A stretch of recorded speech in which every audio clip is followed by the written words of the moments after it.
one of my biggest pet peeves ever is when I walk into the gym and you got teenagers or people in their 20s going, oh, I'm getting old. Getting old, yeah. Or I'm stiff. I'm sore. You know, I get injured all the time.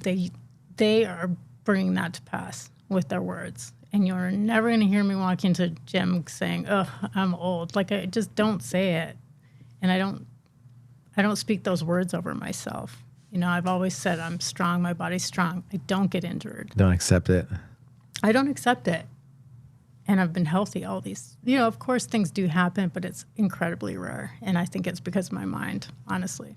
That's interesting you say that. Yeah, right. Bruce Lee's like, there's one interview, right? Like he's like, yeah, never speak a bad word about yourself, right? Because not only like thoughts, but then when you actually verbalize it, you make it reality. So when you say something that negative or whatever about yourself, I believe that 100%. I believe your word is law. And that's not just about, that goes for everything. Because that also goes for keeping promises to yourself, for example. You know, because if you're like, I'm going to get up at 6 a.m., and then you don't. You say, I'm going to eat healthy, and then you don't. And then you tell people, oh, I'll meet you at 3 o'clock, and then you cancel. And you make promises and you don't keep them. Then it establishes that your word doesn't mean anything. But if like every time you say, I'll be there at 3:05 p.m. on Thursday, and you're there. If you say, I'm going to get up at this time, you get up. If you're like, I'm going to eat like a salad every day, and you do it, you establish your word as law. So then when you say, I'm going to be successful, you know, I'm going to be wealthy, I'm going to do this, I'm going to travel, I'm going to start a business, I'm going to be a professional athlete. When you start saying those things, they happen because you've established your word as law, and there's so much power behind your word.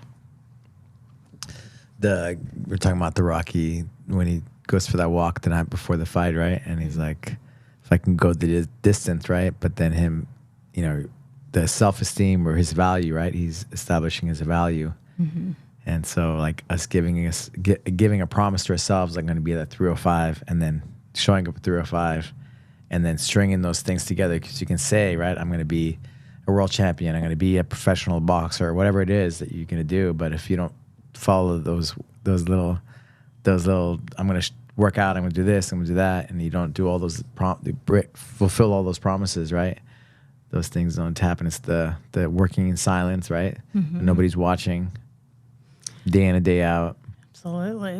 I mean, that's what's such a great practice for life is sports.